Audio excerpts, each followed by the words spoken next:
తిరుపతి వాసులందరికీ చెప్తా ఉన్నాను, వైసీపీ వాళ్ళు ఇచ్చిన డబ్బులు అవి తిరిగి స్వామివారికి హుండీలో వేసేయండి. ఎందుకంటే అది స్వామివారి సొమ్ము, అది మంచిది కాదు. మనకి చాణక్యుడు చెప్తాడు, భగవంతుడి సొమ్ము మనం తీసుకుంటే తరాలు ఎగిరిపోతాయని. అందుకని చెప్తా ఉన్నాను, వైసీపీ నాయకులు ఇచ్చిన, మీరు సాక్షాత్ వెంకటేశ్వరుడి పాదాల కింద ఉన్నవారు, మీరు తిరుమల వెంకటేశ్వరుని సేవించుకునేవాళ్ళు, ఆ డబ్బులు దయచేసి ఇచ్చిన తీసుకుని వెంకటేశ్వరం టీటీడీ హుండీలో వేసేయండి. దాన్ని అక్రమంగా తీసుకుని మీ ఓట్లను కొనుగోలు చేయడానికి భూమా కరుణాకర్ రెడ్డి గారు వారి మనుషులందరూ చేస్తా ఉన్నారు. వడ్డీ కాసులు వాడి సొమ్ముని అడ్డంగా దోచుకుంటున్న మనకి భూమన కరుణాకర్ రెడ్డి గారి డబ్బు భవిష్యత్తులో తెలుస్తుంది. ఎక్కువ కాలంలో లేదు, కూటమి ప్రభుత్వం వస్తుంది, ధర్మం గెలుస్తోంది, మనకి కూటమి ప్రభుత్వాన్ని సాధిస్తోంది. కూటమిదే పీఠం.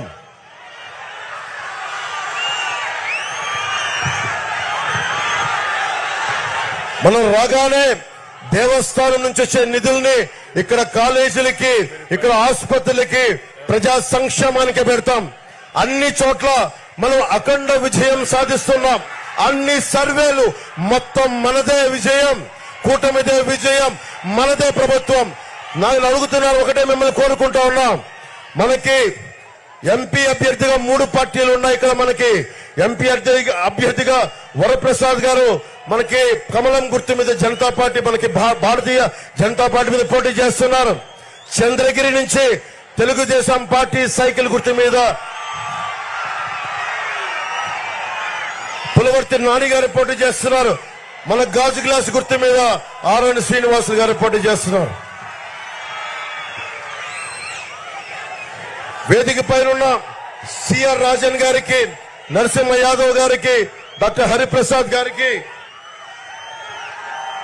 చంద్రప్ప గారికి, సుగుణమ్మ గారికి, కిరణ్ గారికి, అజయ్ కుమార్ గారికి, మోహన్ గారికి, చిట్టిబాబు భీమనేని గారికి, ఏం రత్నం గారికి, ఏ కృష్ణ గారికి, లక్ష్మీపతి గారికి, వినోద్ కోట గారికి, భారతీయ జనతా పార్టీ నాయకులు భానుప్రకాష్ రెడ్డి గారికి, అందరికీ నా హృదయపూర్వక ధన్యవాదాలు తెలియజేసుకుంటూ, ఇప్పుడు తక్కువ సమయం ఉంది కాబట్టి మీ అందరినీ ఉద్దేశించి అన్ని చంద్రబాబు గారు చెప్తారు.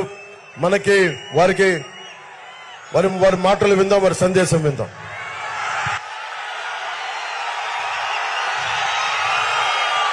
ఏం తమ్ముళ్ళు మైక్, ఏం తమ్ముళ్ళు హుషారుగా ఉన్నారా? వెంకటేశ్వర స్వామి పవిత్రత కాపాడడానికి హుషారుగా ఉన్నారా లేదా?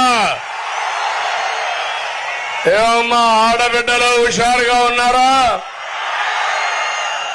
తిరుపతిలో దొంగలు పడ్డారు. ఆ దొంగల్ని ఎదుర్కోవాలంటే ప్రజలు సిద్ధంగా ఉండాలి. ఈ తిరుపతికి వస్తే నాకెప్పుడు గుర్తొస్తుంది, ఇక్కడే పుట్టాను, ఇక్కడే పెరిగాను, ఇక్కడే చదువుకున్నాను. నా రాజకీయాలు ప్రారంభం వెంకటేశ్వర యూనివర్సిటీ నుంచి. మీ అందరి ఆశీస్సులతో రాష్ట్రంలో, దేశంలో ఒక గుర్తింపు తెచ్చుకునే నాయకుడిగా ఎదిగాను. ఇప్పుడే పవన్ కళ్యాణ్ గారు చెప్పారు,